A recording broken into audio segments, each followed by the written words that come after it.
Olá, caro aluno, seja bem-vindo à nossa terceira aula.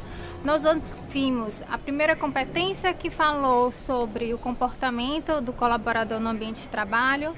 Na nossa segunda competência falamos da motivação, da satisfação e hoje, nossa terceira competência, convidamos a nossa professora psicóloga Ana Carla Moura para falar sobre a satisfação e a relação em acidentes de trabalho. Obrigada, Ana Carla, por ter vindo.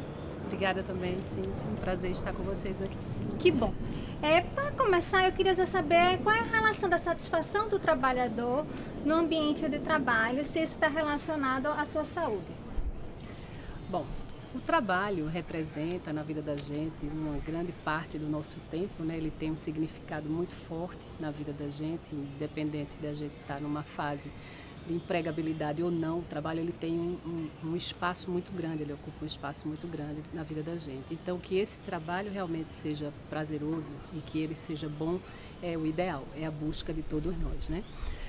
O trabalho em si, ele pode sim trazer um resultado positivo, não é? Como não trazer. Ele cura, ele pode curar quanto não curar, ou seja, não é nos fazer mal.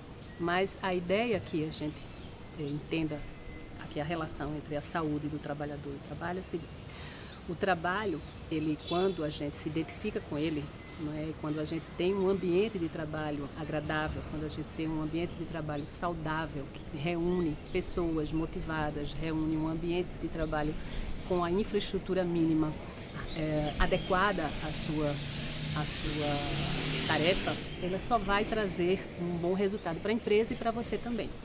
Não é? E como seria isso? Por exemplo, você trabalha numa empresa de telefonia, né, ou telemarketing, então você tem equipamentos disponíveis para você trabalhar, tem o ambiente disponível para você trabalhar adequado, ergonomicamente falando, por exemplo.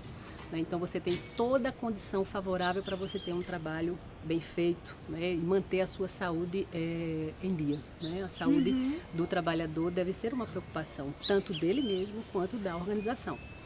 Então o trabalho ele está muito ligado na nossa vida a esse bem-estar quando a gente tem tanto o profissional preocupado com isso quanto a empresa. Então a saúde do trabalhador é uma preocupação tanto das empresas quanto do próprio profissional, mas necessariamente das empresas do ponto de vista da infraestrutura para a realização das suas tarefas e para o alcance dos melhores resultados. Então, diante da tua colocação, a gente pode afirmar que a repercussão do ambiente do trabalho interfere nessa saúde do trabalhador, ou seja, o espaço físico, né, a convivência com os colegas de trabalho, existe uma relação direta a essa saúde do trabalhador? Sem dúvida, né? Como eu falei antes, o trabalho ele tanto pode lhe manter bem, né, como lhe adoecer, por exemplo, né? Um ambiente que você tem pressões muito grandes, chefias que adotam prazos muito curtos, equipamentos não adequados à sua tarefa, né, ao seu trabalho, podem sim trazer um adoecimento, ou seja, fazer mal ao trabalhador. E isso não é difícil de se encontrar ainda nas empresas, né? Isso, a importância da segurança e saúde do trabalhador tem estado cada vez mais presente nas organizações pequenas, médias e grandes. Há empresas que estão mais preocupadas e outras menos, porque conseguem enxergar o quanto um profissional trabalhando adequadamente, né, no seu espaço, ele tende a ter um resultado melhor. E esse adoecimento, ele pode interferir no seu desempenho, claro, lhe deixando desmotivado, lhe deixando... Né, tem uma síndrome que eu não sei se vocês já ouviram falar, não é? Eu não sei se o aluno já ouviu, a síndrome do Domingão do Faustão ou do Fantástico, quando toca aquela música a vinheta, toca aquela música do domingo, a angústia começa, a taquicardia, não é? O suor frio. Por que tudo isso? Porque amanhã eu vou para o trabalho, né? Então isso já é algo que está sendo estudado, né, pelos pesquisadores. Esse fator do quanto o trabalho pode me fazer bem ou mal. Então existe realmente uma ligação grande e nós não estamos isentos, né? Esse ambiente de trabalho tem sim uma forte interferência. E não é só a parte física, mas a parte emocional e psíquica fortemente. Existem duas doenças que a gente poderia que seria mais comum, né? Ou tornou-se mais comum no ambiente de trabalho, que a gente fala do estresse e da depressão, né? Sim, sim. Teria como a gente evitar que isso ocorresse no ambiente de trabalho? Ou teria como a gente saber conviver, né? Tanto a empresa como o colaborador, num ambiente ou estressante ou depressivo, se assim possa se dizer? Isso é uma questão difícil da gente responder. A gente sabe que o mínimo de estresse, né, os estudos já revelaram que o mínimo de estresse, até certo ponto, o mínimo de estresse ele é saudável para o trabalho, né? É saudável para você investir sua energia no trabalho e tudo. Passando desse mínimo, ele passa realmente a não fazer bem. Então, essa medida, não essa medida aí limiar, esse limiar, é muito tênue de você ver até que ponto o estresse está fazendo bem.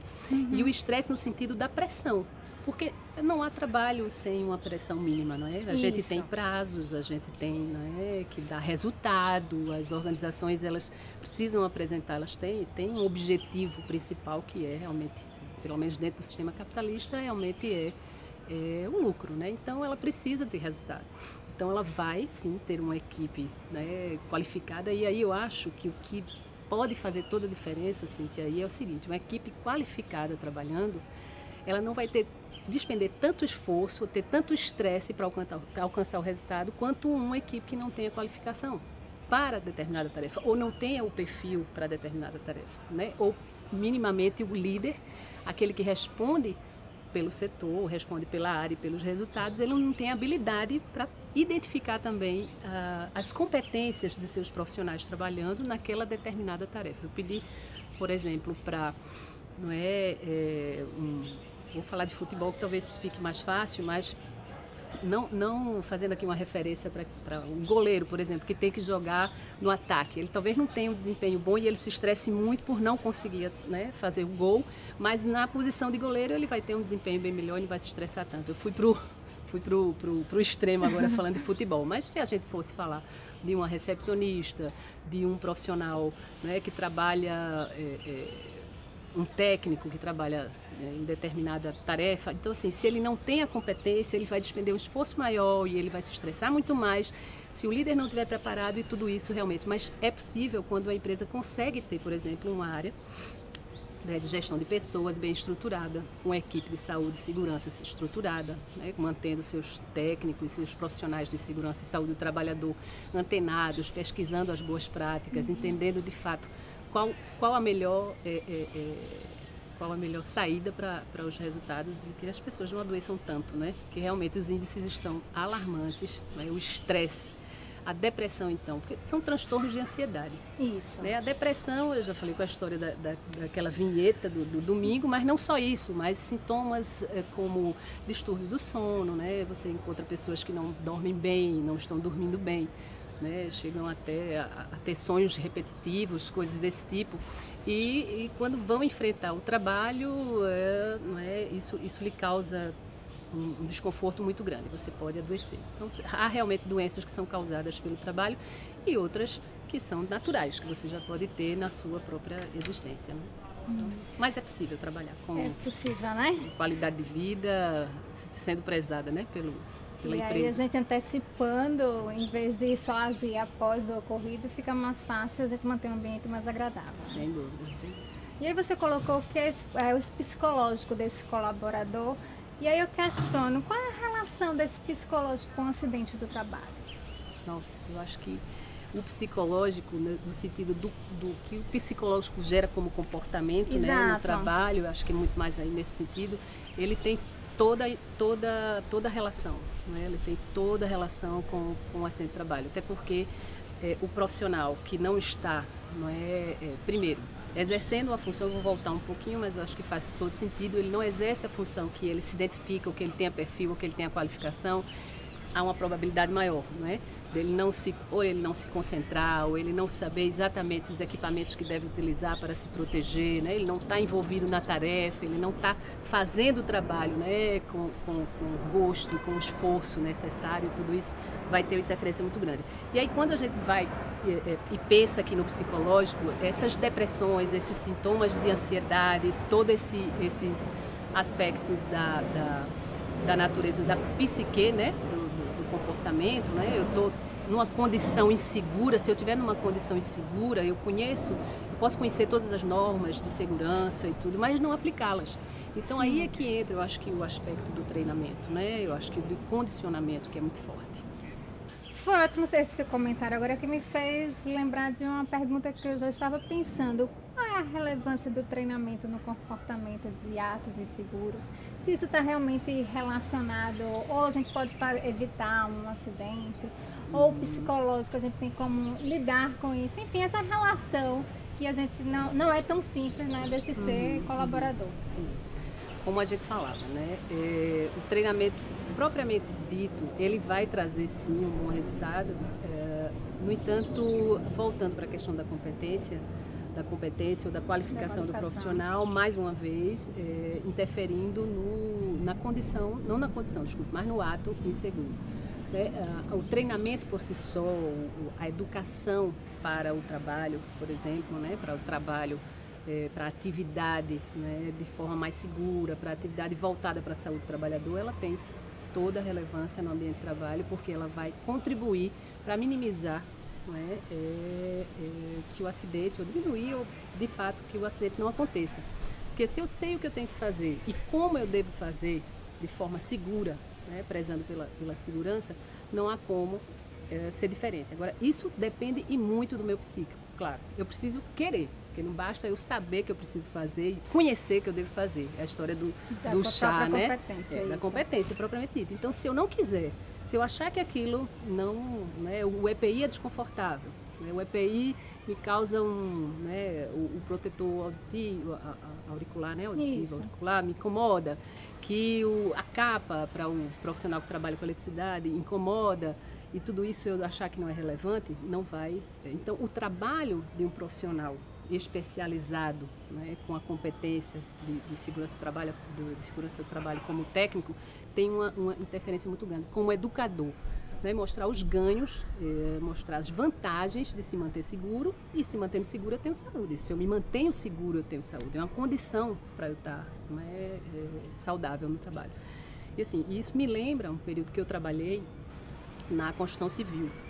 Eu trabalhei numa empresa, não importa agora o nome dela, mas ela era obcecada pela segurança no trabalho.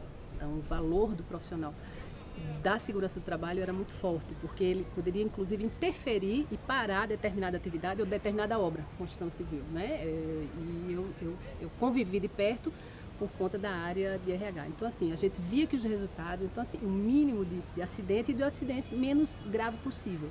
A gente sabe que existe o PPRA, o PCMSO, né, os planos que já são, por lei, né, obrigatórios, que já prevêem treinamentos para determinada atividade, né, aí quem vai identificar isso são os profissionais, tanto médico e engenheiro de segurança, junto com o técnico de segurança, quais são os principais riscos da atividade e tudo isso, e vão apontar a necessidade de se trabalhar determinado assunto, tema, importante àquela tarefa. Então, assim, o conjunto desses programas também facilitam e ajudam bastante.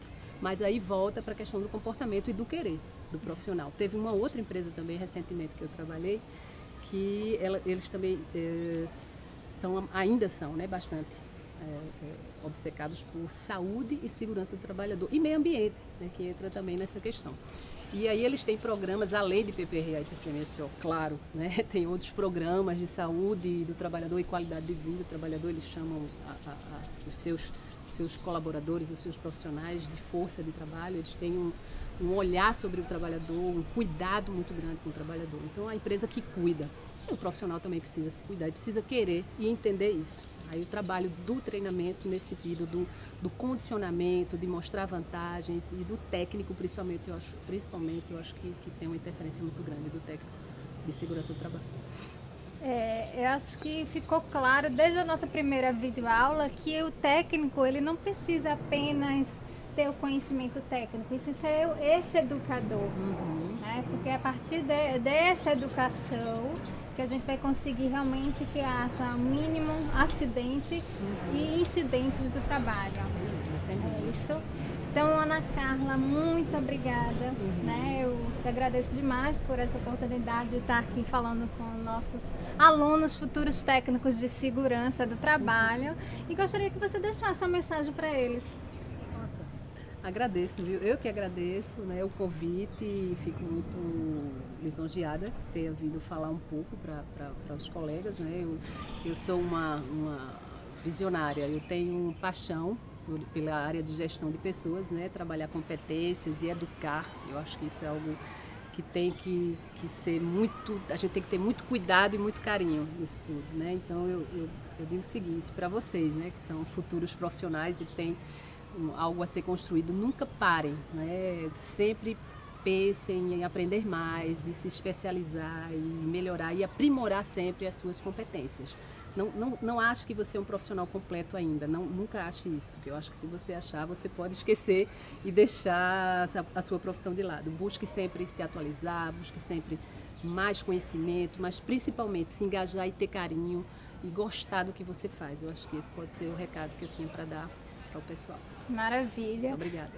Obrigada também para você. Desejo muito sucesso na nossa nova caminhada. Tchau.